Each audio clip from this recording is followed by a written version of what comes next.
going to talk now about how the nation divides over Vietnam.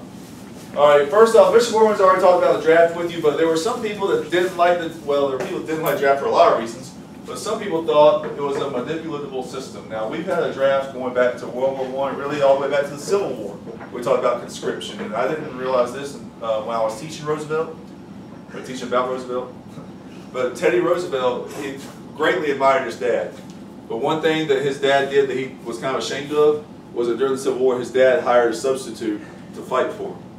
And Roosevelt was kind of embarrassed by that because he thought, you know, that's part of manhood, going and defending your country. Well, men had to register for the selective service system, just like men have to do when they're 18 now. But a lot of people thought, yeah, this is still kind of like the Civil War, where it's a rich man's war, but a poor man's fight. And you look at 80% of the combat troops in Vietnam were usually from lower income levels.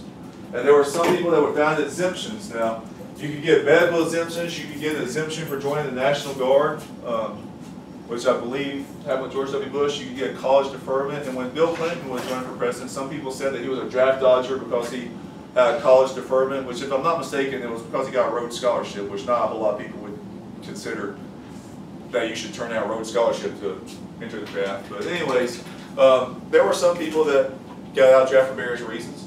Then I'll do the second reason. Some people, like King, thought that the war wasn't very fair towards African Americans because African American troops they thought were used disproportionately. You know, 20% of combat deaths, but 10% of the U.S. population. So all guys had to carry a draft card on them like that. And one way to protest the draft was to burn that card. You could be arrested for doing that.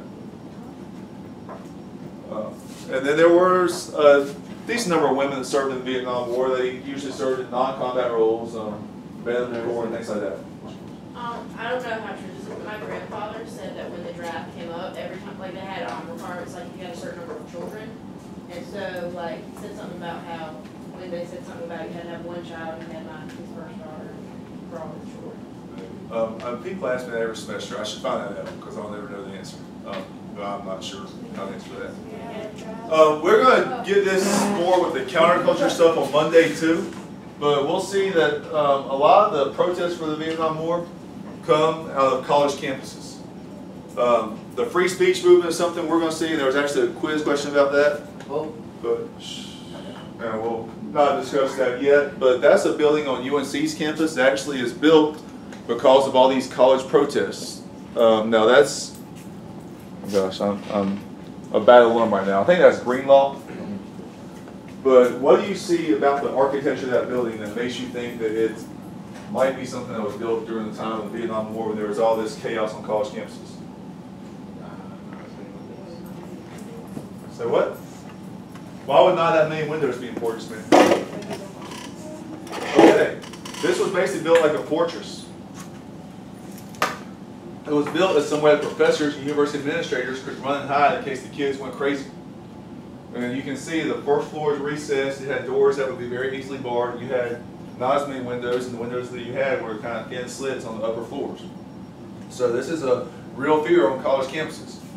The protest movement took a lot of different forms. Sometimes there would be teach-ins on campuses where they would, I'll get that in a second, there would be marches on DC. People would chant things like burn cards, not people, and hell no, we won't go.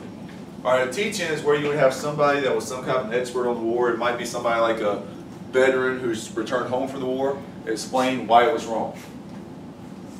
And for people that resisted the draft, they could be jailed. Some people went to Canada to get away from the draft, and then down the road in the late 70s, one of our presidents made a gesture of healing where he granted amnesty to anybody that was at risk of being convicted for dodging the draft in Vietnam to hopefully put Vietnam behind us.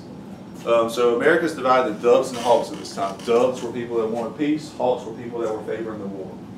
And we mentioned that Robert McNamara, who was responsible for a lot of the policy in Vietnam, eventually quit as Secretary of Defense. He resigned to head the World Bank. He's the guy we told you years down the road broke down and said we were wrong, we were very wrong when our reporter grilled him about it. And then with the peace movement and the war protests, there are a lot of celebrities involved. This is Jane Fonda, who you made a lot of workout videos, and I've read some things that said that the CIA actually had images of her aiding North Vietnamese fighters and things like that. You seen that American Dad episode?